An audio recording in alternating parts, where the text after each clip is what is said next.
a Prime Minister who's a multi-millionaire, and you can claim with your millionaire-esque fucking bitch wife, you can claim the interest on your mortgage to get paid by the British fucking taxpayer.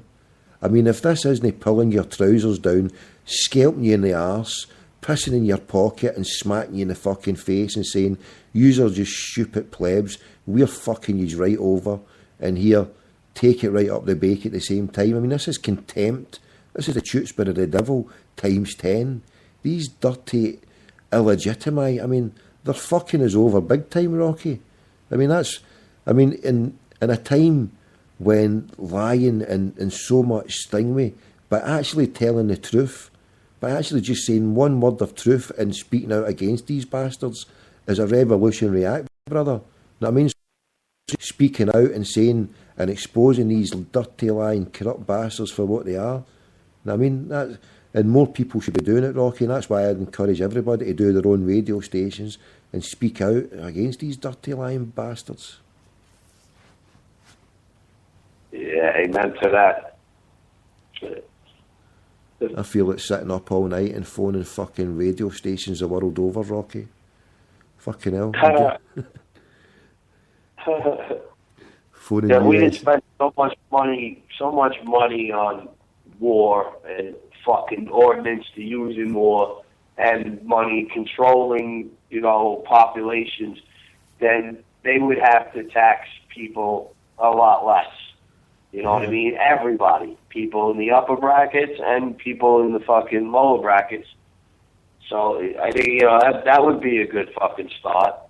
Stop trying to fucking make, me believe that my Muslim neighbors are out to do me harm.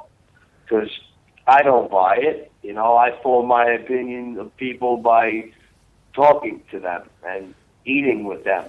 You know what I mean? I don't need fucking CNN or BBC to tell me what the fuck is what. So I think that's where the fucking big boys upstairs fail. There's no need for all this fucking bullshit and war and this and that. That money is so much better spent on education for the next generation of human beings, I think. But you see, that took us human beings to collectivise. Instead of us getting shoved down in the pit at the age of 13, 14, we had to collectivise and work for rights to get us to that situation. Because the people who control society, I mean, they would have us down in the pits at 13, 14 again, Rocky. And this is what they're doing. This is an attack on the working person. Look, we know about Prince William of Orange. But the huge story about that bastard is that the people that helped him ascend to the throne of this country were Dutch. We all know they're Dutch. Prince William of Orange.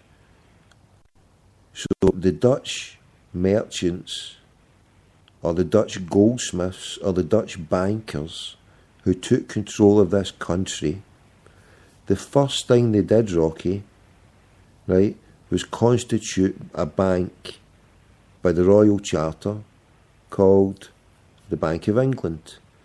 In 1693, we had the Bank of Scotland, or 1695, right? So in 1788, they call it the Glorious Revolution. In 1690, with the Battle of the Boyne, Seamus Achacha, they call him Shitty James, he done a runner. It cemented William on the throne. And what he did at that time was allow in these unelected, undemocratic goldsmiths or banking institutions who took to the power. They became the real power in the block.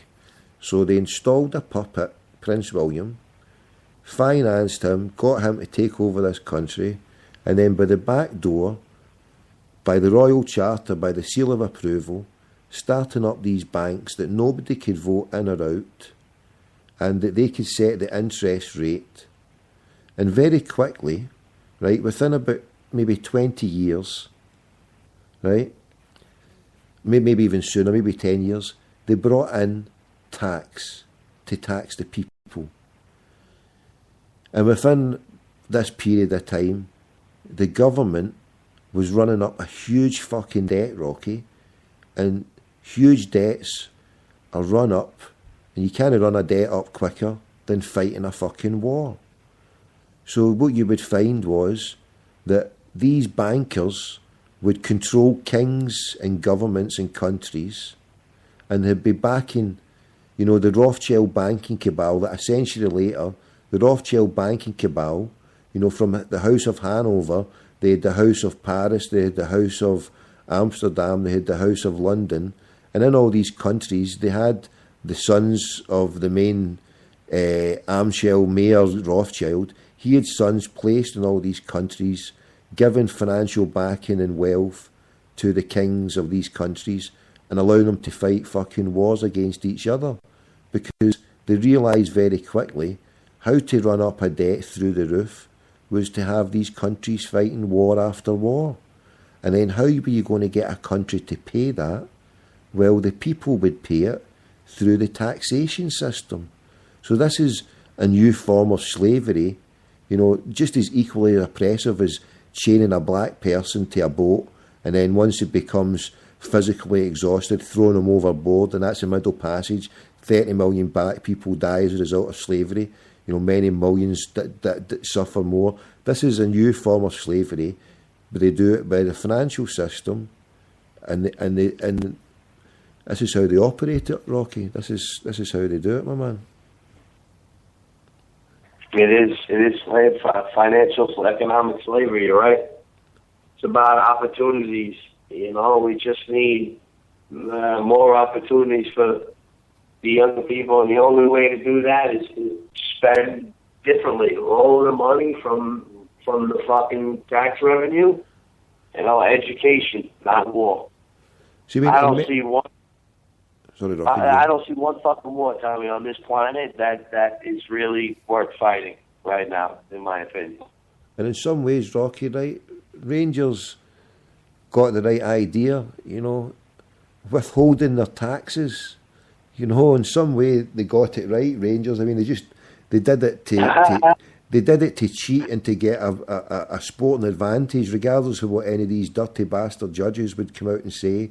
They did it for a sporting advantage. But the moral of not paying your taxes, technically, it's if a bank comes in like 300 years ago, takes to the throne by a coup d'etat, you know, takes to the throne by a coup d'etat and installs as by way of a royal charter, you know, so the king who took to the power, to the throne, enshrines in a law saying, these are my prescribed bankers. So this private institution is the wealthiest institution. It gets to back, control monarchies, politicians and everything. And yet, you know, the system of control, how it managed to do it and build up this wealth was by encouraging country after country, neighbouring countries to fight each other, rack up the debt, and then you used to get the kings of this country, you know, melting down the gold, melting down the coinage. You used to bring the coinage in and melt it all down. That was the beginning of the fractional reserve banking, you know, of old. Now, you know, with fractional reserve banking, you can decimate a country overnight on a switch of a keyboard, you know. Back then, you know, well, Britain has technically been going through bankruptcy since the early 18th century, since about 1713, within about 20 years of Scotland becoming part of the Union of the United Kingdom, they became bankrupt. But the whole United Kingdom was becoming bankrupt. And every 3 months or every month, the debt just gets moved on. So something that took 300 years to accrue, it just keeps building and building and building, Rocky, and it never gets paid. It's a fucking... Wow. Yeah, the debt that this country... Here's another one for you, Rocky, right? Up until when was that bastard Blair come in? 1996, 97 was it? 97. Wow. The country's debt for over 300 years, right? In the first 7 years of Tony Blair, right, this country's debt doubled for what it took in over 300 years to accumulate.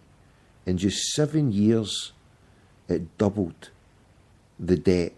So what took over 300 years to get to, his spending that Tony Blair implemented in the first 7 years, it took it to a level that, well, as it's proved, has been so unsustainable. And you look at that debt there, those first 7 years, right, 97 to 2004, had a war in Afghanistan, had a war in Iraq, and all the spending they did for the schools and the stuff was all done as private funding, where the taxpayer, right, was told the lie that government can't do anything, but yet government money went to not banks but private companies, yeah, who then rented it back out. So see the schools that were built in Scotland, there was loads of schools built in the last 5, 10, 15 years. But what happened was the government gave the money as form of soft loans to private companies. And these private companies built all this, the hospitals and the schools, and now they rent it back to the government at exorbitant fucking rates of interest. And we end up paying for it. And this is how we're all fucked. And then people are getting kicked out of their houses. But it's okay, Rocky. Vote yes for independence and everything will be okay. I mean, how the fuck's that? How's voting yes wasting another fucking year of our lives instead of all these problems that have been fucking put together? How's voting yes going to sort these problems apart from kicking it into the long grass and fucking more people suffering over a longer period of time before finally, if somebody gets it together and says, this is how we're going to sort it? Fuck. Fucking insane. 7 years, fucking insane. Double. Insane, you're right, Rocky. I think it was. I was happy to see when the British Parliament voted no to attacking Syria. And I was so fucking dead against that, and I think that because the British Prime Minister couldn't get approval to do it, that kind of dissuaded President Obama from doing it. At least I hope it would have. Yeah, it seems to me how can Britain and America fight against the Al Qaeda in Afghanistan and Iraq, and yet you go to Libya and Syria and we're giving these people weapons and helping them fight a war?